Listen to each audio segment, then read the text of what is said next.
চট্টগ্রাম কোথায় ওনার বাড়ি আমি জানি না, উনি নাকি জামাতের নেতা। কিসের নেতা? জামাতের। খেয়াল করবেন, উনি জামাতের নেতা। উনি, আমি নিজে যেটা দেখছি সেটা বলতেছি, উনি বলতেছে সাবধান আমি শাহজাহান চৌধুরী।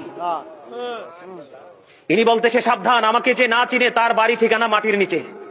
খেয়াল করেন, তিনি বলেছেন আল্লাহ সিদ্ধান্ত নিয়ে নিয়েছে আবার জামাতকে ক্ষমতায় পাঠাবে।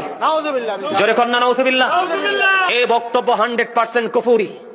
কারণ আমি আগেই বলেছি আল্লাহ কোনো কিছু করতে হলে সিদ্ধান্ত নিতে হয় না, আল্লাহ বলে কোন হয়ে যাও, ফায়াকুন হয়ে যায়।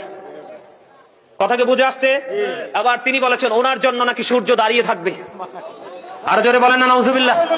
ওমা, এটা আমি, আপনারা অনলাইনে দেখেন না, আমি বানিয়ে বলছি না, আপনাদের ইমানকে ধরে রাখার জন্য, মজবুত করার জন্য বলছি। কারণ এই বক্তব্য বিশ্বাস করলে কারো ইমান থাকবে। আপনার আমার প্রথম কাজ ইমান, এরপরে আমল। কথাকে বুঝতে পারছেন? তাদের দলের, দেখেন আমি এই কথাগুলো কেন বলছি, তাদের দলের এক নেতা কয়দিন আগে অত্যন্ত ভদ্র, অত্যন্ত মার্জিত ভাষায় তিনি বক্তব্য দিয়েছে কি, যে মুসলমান আর বেঈমান মুদ্রার এপিট আর ওপিট। নামুজে বলেন না, রোজা আর পূজা একই জিনিস। আরো জোরে কোন নাউজুবিল্লাহ। এরা আবার টকশোতে এসে বসে বসে বলে এটা ওই পার্সনটার ব্যক্তিগত মনোভাব। তো ওনার যদি এটা ব্যক্তিগত মনোভাব, ব্যক্তিগত মত হয়, তাহলে দলের পক্ষ থেকে তো গুরুত্বপূর্ণ জায়গা দিয়ে রেখেছেন কেন? প্রশ্ন কি আসে না? আরো জোরে বলেন, আসে কি আসে না? এই ঘুমাই থাকলে হবে না, এই দেশটা আমার, আপনার সবার। একজন আপনার আমার বাচ্চাকে নষ্ট করে দিবে, ইমানকে চুরি করে নিয়ে যাবে, আপনি আমি চুপ করে বসে থাকবো? কথা বলেন না কেন? এই খেয়াল করেন, আমি দলিল দিচ্ছি, যেই ব্যক্তি পরিপূর্ণ রোজাদার হয়ে মরবে, আমার রাসূল বলেছেন কাল হাসরের ময়দানে তার জন্য স্পেশাল একটা জান্নাতের গেট খোলা হবে, যেটার নাম হলো রাইয়ান। আর জোরে কন্না সুবহানাল্লাহ।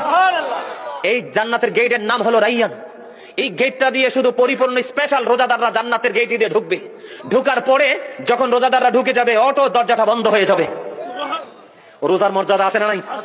আর পূজা, রোজার পূজাকে এক করছে, এটা আমার বানানো না। আমি যদি বানাই বলে থাকি আল্লাহ আমার জিহ্বা কাটবে। আপনারা সবাই দেখবেন অনলাইনে, অনুরোধ রইল। আমি আপনাদেরকে বলি, আর পূজা যারা করে, পূজা সম্পর্কে আল্লাহ কি বলেছেন? ইন্নামাল খামরু ওয়াল মাইসিরু ওয়াল আনসাবু ওয়াল আজলামু রিজসুম মিন আমালিশ শাইতান। আল্লাহ বলেছেন মদ, জুয়া, মূর্তি, ভাগ্য গণনা, ঘৃণ বস্তু শয়তানের কাজ। তাহলে রোজার পূজা এক হইল কেমনে? কথা বলেন না কেন? রোজার পূজা এক।